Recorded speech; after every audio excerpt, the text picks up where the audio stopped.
Le Cameroun est confronté à une crise politique complexe dans laquelle le président de l'Assemblée nationale, Kaveh Djibril, est sérieusement menacé. Désolé de vous interrompre, ce rapport peut contenir des commentaires soumis au choix de l'auteur. S'il vous plaît, si vous êtes nouveau sur cette chaîne, veuillez vous abonner et activer la cloche de notification. De cette façon, vous serez averti lorsque nous publierons de nouveaux rapports sur cette même chaîne. Merci.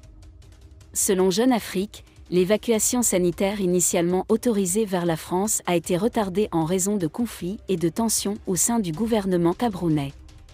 Le président de l'Assemblée nationale, le Kaveh Djibril, a dû être évacué vers l'hôpital de la Salpêtrière à Paris pour y recevoir des soins médicaux d'urgence. L'évacuation a toutefois été annulée à la demande de son épouse, Fadimatou Kaveh, qui s'est inquiétée de la composition de la délégation qui l'accompagnait. L'abrogation met en lumière la concurrence politique et les tensions internes au sein du gouvernement, ainsi que les allégations de pression et d'influence politique, notamment de la part de la première dame Chantal Biya. La situation est grave et la vie de Kaveh Djibril est en danger. Il avait désespérément besoin de soins médicaux en France, mais les conflits internes et les pressions politiques ont rendu difficile cette évacuation vitale. Jeune Afrique a déclaré que la situation pourrait avoir des conséquences fatales et doit être traitée rapidement pour garantir que le président de l'Assemblée nationale reçoive des soins médicaux adéquats. La crise a mis en lumière de profondes divisions au sein du gouvernement camerounais et a souligné la nécessité urgente pour toutes les parties prenantes de trouver un terrain d'entente. La vie de Kaveh Djibril est en danger et les intérêts politiques doivent céder le pas aux besoins humanitaires. Le Cameroun attend avec impatience une solution pacifique à cette situation critique, qui met en lumière les défis auxquels le pays est confronté en termes de leadership politique et de prise de décision. Second enfiste, nouvelle révélation sur l'évacuation de Kaveh Djibril. Si l'état de santé de Kaveh Djibril est très préoccupant, l'évacuation cache un autre niveau de confrontation violente entre sa famille et des membres de l'Assemblée nationale.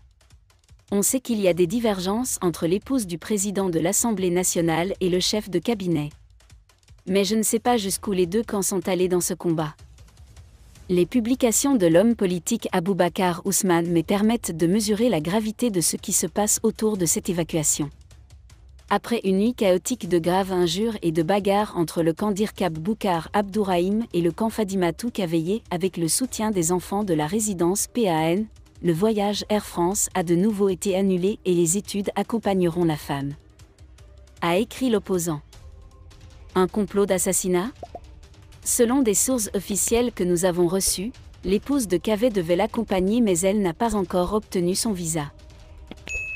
L'épouse et les enfants du président de l'Assemblée nationale se sont révoltés contre le chef de cabinet, Boukar Abderrahim, qui non seulement ne voulait pas que le président de l'Assemblée nationale soit accompagné d'une de ses 4 épouses, mais préférait également un hôpital à l'Inde contre la France. La France n'est en réalité qu'une étape depuis le début de cet incroyable événement. La délégation, préparée et conduite par Boukar Abdourahim, comprenait le député Nodo Endang et l'officier de sécurité Maléa. Aucune des 4 femmes n'a d'enfant, même si Kaveh souffre d'une forme de démence et dépend entièrement de l'aide extérieure. Nodo Dang peut-il laver son PAN ou lui faire porter des sous-vêtements ? C'est pourquoi la première femme, Fadimatou Kaveh, a fondé le mouvement Fronde. Elle a rappelé aux autres épouses et aux enfants qu'ils savaient que De Kalb voulait contrôler leur père et le garder hors de l'Inde afin qu'il puisse prendre des décisions par lui-même. C'est Boris Berthold, bien informé, qui l'a découvert. Merci d'être resté avec nous jusqu'à ce point, comme toujours pour promouvoir la liberté d'expression. Laissez vos opinions à ce reportage dans la section commentaires ci-dessous. Si vous avez aimé cette vidéo, merci de liker, partager, commenter et surtout vous abonner à la chaîne. Et on se retrouve très vite pour une prochaine vidéo.